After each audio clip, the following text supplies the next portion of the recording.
విశాఖ కేంద్రంగా Google data centre ఏర్పాటు అంశం ఇప్పుడు తీవ్ర దుమారం రేపుతోంది. విశాఖ కేంద్రంగా ఏర్పాటయ్యే గూగుల్ డేటా సెంటర్ పై ఆ సంస్థ రాసిన లేఖపై సిపిఎం మండిపడుతోంది. ఇంతకీ డేటా సెంటర్ పై గూగుల్ రాసిన లేఖలో ఏముంది? దీనిపై సిపిఎం ఎందుకు అభ్యంతరం వ్యక్తం చేస్తోంది? ఈ విషయంలో ప్రభుత్వం ఎలా ముందుకు వెళ్లబోతోంది? విశాఖ కేంద్రంగా ఏర్పాటవుతున్న గూగుల్ డేటా సెంటర్ రాజకీయాలకు కేంద్ర బిందువుగా మారింది.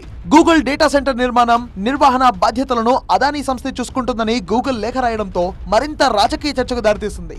1,36,000 కోట్ల పెట్టుబడితో 1 గిగావాట్ సామర్థ్యంతో డేటా సెంటర్ ఏర్పాటుకు గూగుల్ తో ఒప్పందం జరిగింది. అయితే ఈ అంశంలో అదానీ కంపెనీతో ప్రభుత్వం సమన్వయం చేసుకోవాలని గూగుల్ కోరింది. భూ యాజమాన్య హక్కులతో పాటు నిర్వహణను అదానీ కంపెనీకి అప్పగించాలి అన్న గూగుల్ ప్రతిపాదనలపై కేబినెట్ లో సుదీర్ఘ చర్చ జరిగింది. అదానీ సంస్థ పెట్టిన మరికొన్ని షరతులపై పూర్తి స్థాయిలో చర్చించి నిర్ణయం తీసుకోవాలని ప్రభుత్వం భావిస్తోంది. గూగుల్ రాసిన ఈ లేఖపై సిపిఎం తీవ్ర అభ్యంతరం తెలుపుతోంది. గూగుల్ డేటా సెంటర్ పై రాష్ట్ర ప్రజలను ప్రభుత్వం పక్కదారి పట్టించిందని ఆగ్రహం వ్యక్తం చేస్తుందంటూ సిపిఎం బహిరంగ లేఖ రాసింది. గూగుల్ ఆధ్వర్యంలోనే 1 గిగావాట్ సామర్థ్యం ఉన్న అతిపెద్ద డేటా సెంటర్ రాబోతుందని, 1,80,000 మందికి ఉద్యోగాలు లభిస్తాయంటూ ప్రభుత్వం యువతను నమ్మించి మోసం చేస్తుందని సిపిఎం ఆరోపిస్తోంది. గూగుల్ డేటా సెంటర్ బాధ్యతంతా అదానీ కంపెనీ చూస్తుందని ఇప్పుడు ప్రకటించడంతో అసలు రంగు బయటపడిందంటోంది సిపిఎం.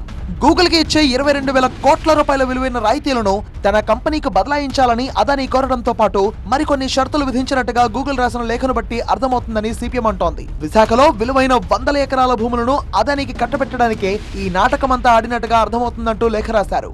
గత ప్రభుత్వ హయాంలోనూ అదానీ కంపెనీకి రుషికొండ సమీపంలో భూ కేటాయింపు జరిగింది. ఇంతవరకు డేటా సెంటర్ కు పునాది కూడా పడలేదు. ఇప్పుడు గూగుల్ కు కేటాయించిన 480 ఎకరాలతో పాటు మరో 180 ఎకరాలు అదనంగా కేటాయించింది. డేటా సెంటర్ పెట్టడంలో విఫలమైన అదానీకి మళ్లీ అదనపు భూమి ఇవ్వడం అంటే భారీ భూకుంభకోణం తప్ప మరొకటి కాదని సిపిఎం అంటోంది. గూగుల్ డేటా సెంటర్ వస్తుందని ఆశతో ఎదురు చూస్తున్న యువతను ఇది పూర్తి నిరాశలో ముంచుతుందని, ఇప్పటికైనా భూములన్నింటినీ వెనక్కి తీసుకోవాలని డిమాండ్ చేస్తోంది సిపిఎం.